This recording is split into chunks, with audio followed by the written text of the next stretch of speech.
अस्सलाम वालेकुम नाज़रीन, महरान टीवी न्यूज़ में अमां के भलीकार मां हां फराज शाह। सब खां पहिरियां हिकु नज़र हेडलाइन ते। पाकिस्तान जो 79हों जश्न आज़ादी दिहाड़ो, शहर शहर घिटे घिटे भरपूर जश्न। वतन जे बानी कायद आज़म मोहम्मद अली जिन्ना के ख़ुसूसी ख़राज तहसीन। गवर्नर सिंध निहाल हाशमी ऐं वज़ीर आला सिंध सैयद मुराद अली शाह जी मज़ार कायद ते हाज़िरी। फातिहा ख़्वानी। टिनी हथियारबंदन फौजुनि जे नुमाइंदनि गुल रखिया। मज़ार कायद ते गार्ड्स जी तब्दीलीअ वारी तक़रीब। पाकिस्तान न्यूल अकेडमी जे कैडेट्स एज़ाज़ी गार्ड्स जा फ़र्ज़ संभाले वरिता। सॼे मुल्क में जश्न आज़ादी जूं रंगारंग तक़रीबूं, आतिशबाज़ी, मिली नग़मनि जी बहार। इस्लामाबाद में यादगार फतह जी शानदार इफ़्तिताही तक़रीब।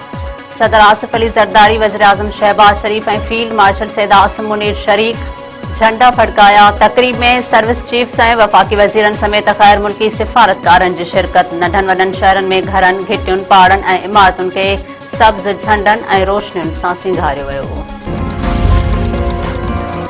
वज़ीर आज़म शहबाज शरीफ़ चयो आहे त भारत हिक तरफ़ो सिंध तास मुआहिदो मुअत्तिल कयो। भारत सिधे रस्ते ते न आयो त सिधी रीत जवाब ॾींदासीं। पाकिस्तान ख़िते में इस्तेहकाम जे अलामत बणिजी चुको आहे। इस्लामाबाद में यादगार फतह जे इफ़्तिताही तक़रीब खे ख़िताब कंदे वज़ीर आज़म चयो आहे त हक़ जे मौक़े में दुश्मन खे इबरतनाक शिकस्त ॾिनी।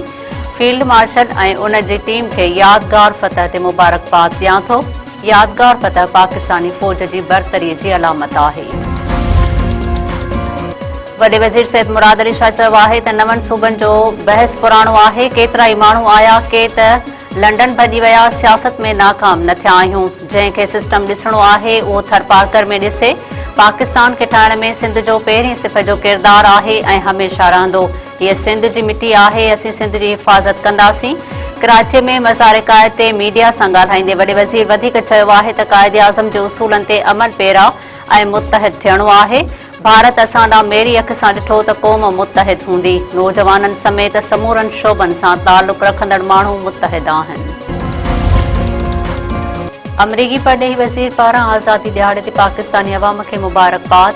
मार्को रूबियो चयो आहे त इलाक़ाई सालसी, दहशतगर्दी रोकण ऐं ॿियनि शोबनि में पाकिस्तान ऐं अमेरिका जो तालुक़ आहे। ताउन ज़रिए अमरीकी ऐं पाकिस्तानी अवाम लाइ नतीजा फ़राहम करे रहिया आहियूं। रूसी सदर पारां आज़ादी दिहाड़े ते सदर ऐं वज़ीर आज़म लाइ ख़ुसूसी पैगाम।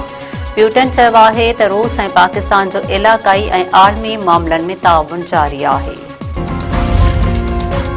नायब वज़ीर आज़म इसहाक़ डार सां चीनी सफ़ीर जियांगज़ी डोंग जी मुलाक़ात। इलाक़ाई सूरतहाल ऐं गॾियल दिलचस्पीअ जे मामलनि ते ख़यालनि जी ॾे वठि। इसहाक़ डार पारां ब्रॉडबैक हादसे में चीनी जबल चाढ़ूअ जी फोत थियण ते ताज़ियत जो इज़हार।